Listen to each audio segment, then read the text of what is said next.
Grogre, the Golden Ogre.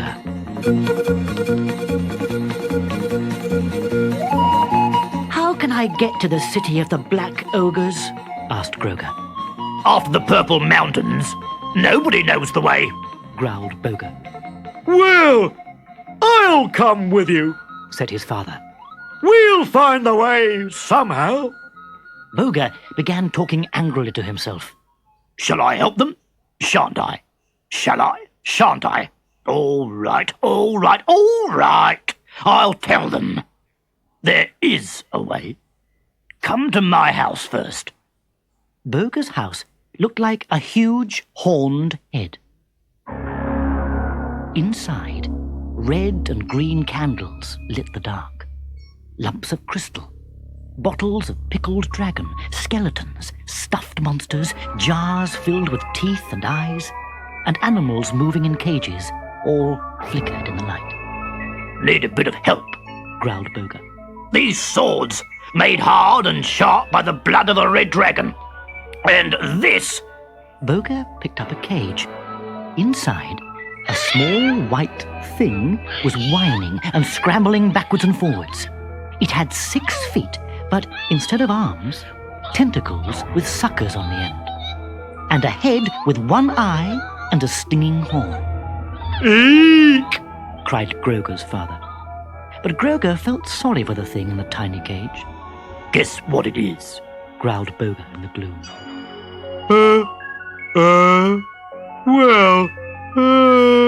Mumbled Grogre's father. Is it one of those slurms you told me about? Asked Grogre. Yup. Small, isn't it? Just a baby. Know how I got it? Stole it from its mother when slurms attacked. Past the mountains, don't know the way. Slurm knows. It'll run home to its mother. Boga made a strange-smelling red ogre stew. Little green and red flames danced on the top. Eat for strength, then go, he grunted. Afterwards, they all set off. It was late afternoon. Storm clouds of the day had all gone by the time they reached the steep and crumbling path that led up and through the Purple Mountains. Only blue dragons and giant 3-headed birds lived there. After 3 days, they came to the end of the mountains. Beyond was what seemed to be a flat blue plain. The plain was really a kind of thick blue treacle where strange fishy creatures hid. But there were hidden ways across. Let the slurm find the way, said Boga, opening the cage. Grogre had been trying to make friends with the slurm, but had been bitten and stung by it. Yet now, when the cage was opened, it wanted to stay with him. Boga gave it a kick. Move, slurm, run to mummy. The slurm did not move. Boga growled. Not hard enough, eh? Then try this. Stop! Grogre shouted. Stop! And picking up the slurm, he whispered to it gently. He put it down, and for a moment, it did not move. Then it ran into the blue plain. Grogre, Boga, and Grogre's father followed the slurm along zigzagging pathways into the thick black mist. Slowly, the blue, treacly plain changed to black, shiny rock. On the 7th day of their journey, they heard a far-off roaring and bellowing. They looked at each other in fear. The further they went, the louder it grew. Suddenly, they emerged from the mist. Before them, a vast cliff plunged deep downwards into a fiery, bubbling river of red, where monsters moved, spurting red and yellow foam and flame, roaring and bellowing at each other. Across the river, on black, sharp, shiny rocks, rose a city of night-black towers, jammed together, twisted, leaning, bent and joined by hundreds of bridges with, here and there, strange red floating globes. The highest of all were 3 thick spiral towers that disappeared upwards into black, stormy clouds. The ogres were too astonished to speak. There seemed to be no way into the city, no bridges or pathways. Only the surging river of flame. Grogre's father finally spoke. Maybe those black ogres only fly in. They do. We can't, Said Boga. Come on, back home.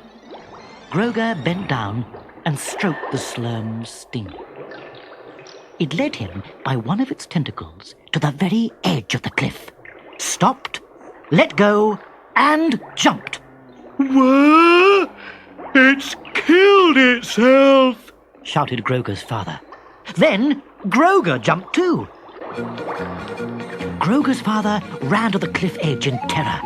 Far below, Grogre and the slurm were floating on the flaming foam which heaved and broke in huge waves. They're still alive!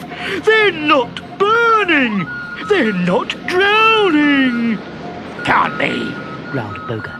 And then Grogre's father jumped too. Monsters will get you! Shouted Boga.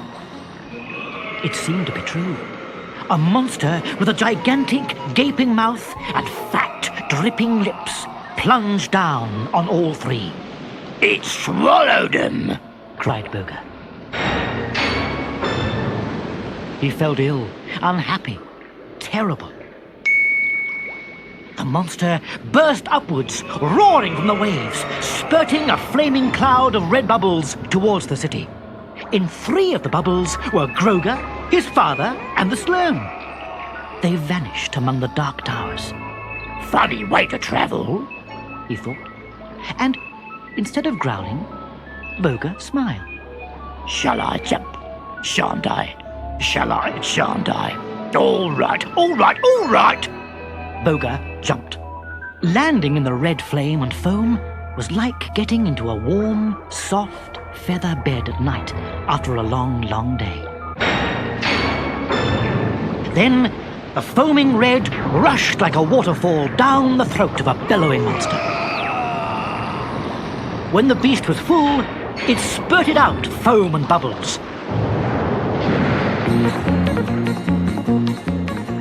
And there was Boga in a bubble, floating towards the city and his 3 faithful friends.